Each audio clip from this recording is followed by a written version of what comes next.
sou Jaqueline Malheiros, sou psicóloga especialista em terapia cognitivo-comportamental. Vamos falar da MindPad, almofadas da mente. Decorar, brincar e aprender. Agradeço o contato das pessoas que já conhecem o material. Hoje eu vou falar um pouco mais detalhadamente de cada item e mostrar os formulários que acompanham a almofada e as estratégias que a gente pode usar com os pequenos no consultório. Então, eu vou mostrar as 10 técnicas no entendimento de como a gente pode fazer o uso dessas almofadas. Bom, começamos pelo pensamento quente e frio. A gente sabe o quanto é importante colocar para a criança de uma maneira lúdica os pensamentos. Claro, não são a porta de acesso que a gente tem das crianças, as crianças vão pela via da emoção.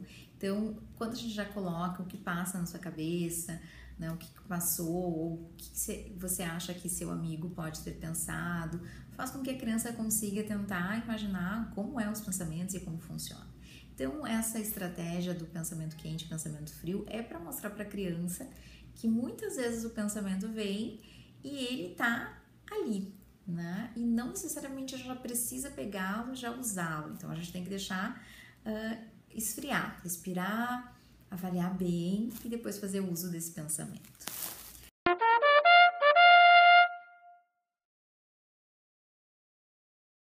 Agora, outra estratégia é o velocímetro da raiva,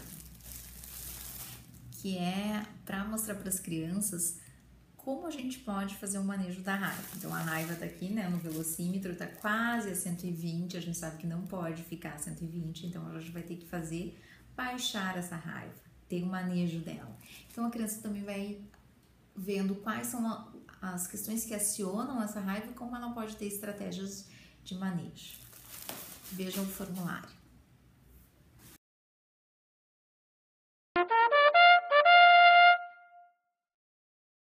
Outra almofada é a sinaleira do cuidado. A sinaleira a gente pode usar de várias formas. A sinaleira geralmente é um objeto que a gente tem no nosso ambiente, então as crianças, né, alguns lugares no país chamam de semáforo, outros lugares são sinaleiras, mas o que é importante? Esse conceito, né, do vermelho pare, do amarelo preste atenção e o verde siga. Então a gente pode usar das estratégias de comportamento, de emoções, de pensamento. Então é uma forma da criança brincando, cuidar, né, dos seus comportamentos.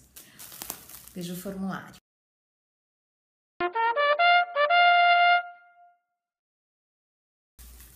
Outra estratégia interessante que a gente pode usar com os pequenos, que é a escada do enfrentamento. A gente pode usar muito com as questões de fobias, de medo. Então, cada degrau é um enfrentamento que a criança faz até chegar à porta lá, que é o objetivo, que é a meta que ela gostaria de atingir. Então, a gente vai fazendo um enfrentamento dos medos. A gente vai primeiro fazer uma lista, né, de forma gradual, como a criança vai fazendo esses enfrentamentos, para subir de degrau em degrau. Veja o formulário.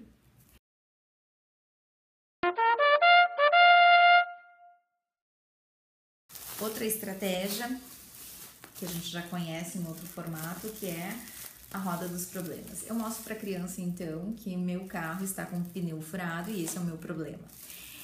E eu já ensino para a criança a resolução de problemas. Como é que a gente faz para resolver um problema? Então, a gente pensa em 3 formas de resolver, a gente já examina as consequências de cada item e a gente faz uma escolha de qual poderia nos ajudar melhor e a gente testa se dá certo ou não. Então, quando a gente mostra essa roda dos problemas, o pneu furado, a gente já brinca com a criança como é que a gente pode resolver esse problema e também já pede para ela nos contar um problema que tenha acontecido e juntos vamos ajudar a criança a comparar, pensar, avaliar as consequências e testar qual a forma poderia ser de melhor resolução. Certo? Veja o formulário.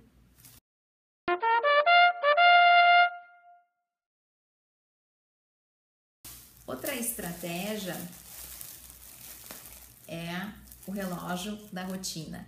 Então, nesse relógio, a almofada mostra os elementos fundamentais da rotina, como alimentação, a questão de organização, de autonomia da criança, atividade física, sono, e os pais vão classificando em cada item o que está bom, o que não está, o que pode ser melhorado e também conseguindo valorizar o que tem sido feito de uma maneira muito efetiva pela criança.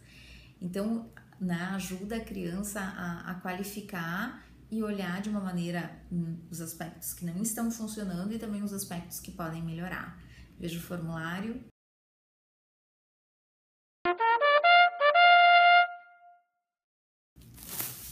Outra estratégia é o ônibus das emoções. São 5 emoções básicas e que a gente mostra para a criança, então, que quando a gente sabe fazer um bom uso das emoções, o quanto a gente consegue de benefício. Então, eu ter um nojo é importante, porque senão eu comeria qualquer alimento. Agora, se eu tenho um nojo excessivo, eu vou me prejudicar. Eu ter alegria é super importante, mas também a alegria em excesso faz com que eu possa ficar descuidado ou que eu tenha impulsividade e faça um comportamento que não seja bom. Então a criança vai aprendendo. Quando eu sei usar a emoção, eu vou para um bom caminho. Quando eu não consigo usá-la, eu vou para um caminho que não é tão bom, né? Então a criança vai aprendendo a ter uma noção das emoções e o quanto elas são importantes para nós. Veja o formulário.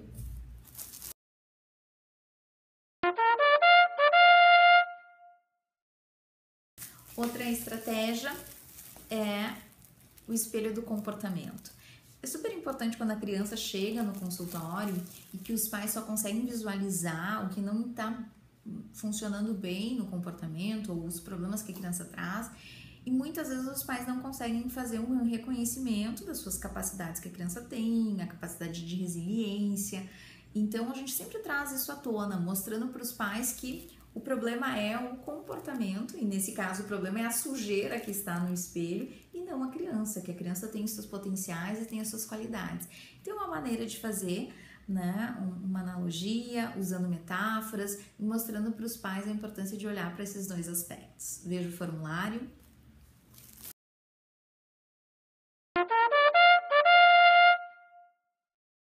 Outra estratégia que é a ponte da conquista. É super importante quando a gente vai fazer aquela técnica de economia de fichas, mostrar para a criança, né, o que precisa ser modificado de comportamento, como ela vai modificar. Então os pais também vão ter que detalhar o que esperam da criança e como a criança pode executar, e também a recompensa, e não só a recompensa como consequência também, de quando ela modifica um comportamento, o que acontece com ela, certo? Então veja o formulário, como funciona.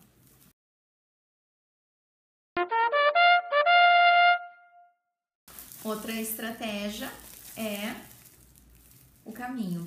Muitas vezes a gente vai definir metas com os pacientes já de maneira inicial no processo terapêutico, e o paciente precisa entender o que ele espera da terapia, quais são os objetivos, e também já aprender que comportamentos pensados, elaborados, fazem com que ele tenha o prazer mais a longo prazo, ele vai atingir os objetivos dele.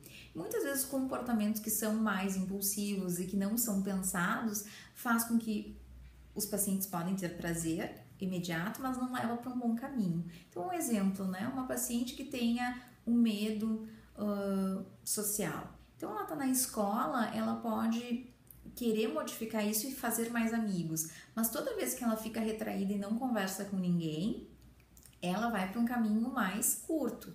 Ela tem aquele prazer de não ter que se expor, mas a gente sabe que a longo prazo isso não ajuda. Então, toda vez que ela faz uma interação social, que se esforça para isso e consegue fazer esse enfrentamento desse medo, ela começa a longo prazo a conseguir vencer essas dificuldades que ela está tendo.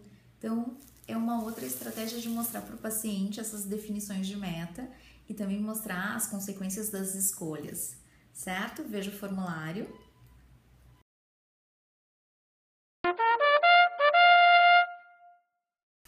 Bom, essas estratégias que eu mostrei para vocês servem então para o paciente ter contato com as técnicas de terapia cognitiva e para que a gente consiga fazer de um jeito mais lúdico, de uma maneira mais divertida, a criança aprender esses conceitos.